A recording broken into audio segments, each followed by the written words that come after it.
Hello बच्चों, let's see this question and here this question say the Constitution of India, constitution of India के regarding कोई बात हो रही है। देखते हैं ऑप्शन क्या क्या आपको यहाँ पर दिए हुए हैं।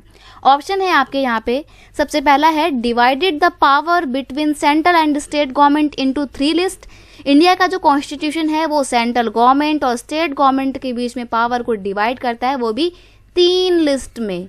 नेक्स्ट है divided the power between central and state government into 2 list, यानी कि पावर जो डिवाइड होती है सेंट्रल और स्टेट गवर्नमेंट के बीच में वो 2 लिस्ट में होती हैं।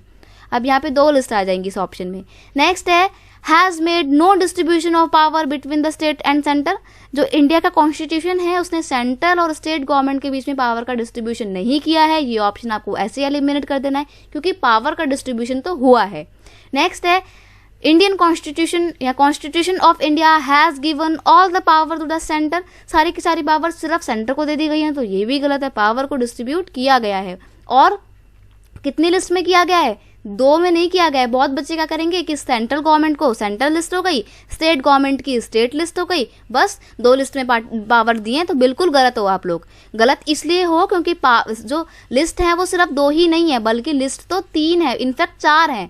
पहली लिस्ट कौन सी है? स्टेट गवर्नमेंट की लिस्ट है, यूनियन लिस्ट या स्टेट की नहीं, सेंट्रल गवर्नमेंट की अगर हम बात करें तो है एक है सेंट्रल लिस्ट जिस पे सेंट्रल गवर्नमेंट लॉ बनाती है, एक है स्टेट गवर्नमेंट की लिस्ट जिस पे स्टेट गवर्नमेंट लॉ बनाती है, और एक है कॉन्करेंट लिस्ट। कॉन्करेंट लिस्ट वो लिस्ट होती है जिस पे लॉ बनाने का काम सेंट्रल गवर्नमेंट और स्टेट गवर्नमेंट दोनों ही कर सकते हैं, क्योंकि कॉन्करेंट लिस्ट में वो सब्जेक्ट होते हैं जो एक देश के लिए भी इंपॉर्टेंट होते हैं और एक राज्य के लिए भी इंपॉर्टेंट होते हैं। फॉर एग्जाम्पल एजुकेशन पे सिर्फ कोई स्टेट गवर्नमेंट डिसीजन नहीं लेती है बल्कि सेंट्रल गवर्नमेंट भी तो डिसीजन लेती है।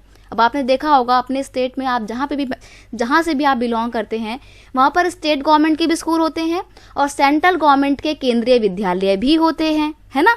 तो यहाँ पे पावर जो एजुकेशन है वो एक ऐसा मैटर है इस पे दोनों बनाते हैं लॉ, और ये जो है तीसरी लिस्ट में दिया हुआ है, तो इसलिए सेंट्रल और स्टेट गवर्नमेंट के बीच में पावर जो डिवाइड की गई है वो 3 लिस्ट में की गई है। ऑप्शन 1 आपका यहाँ पे बिल्कुल सही आंसर हो जाएगा।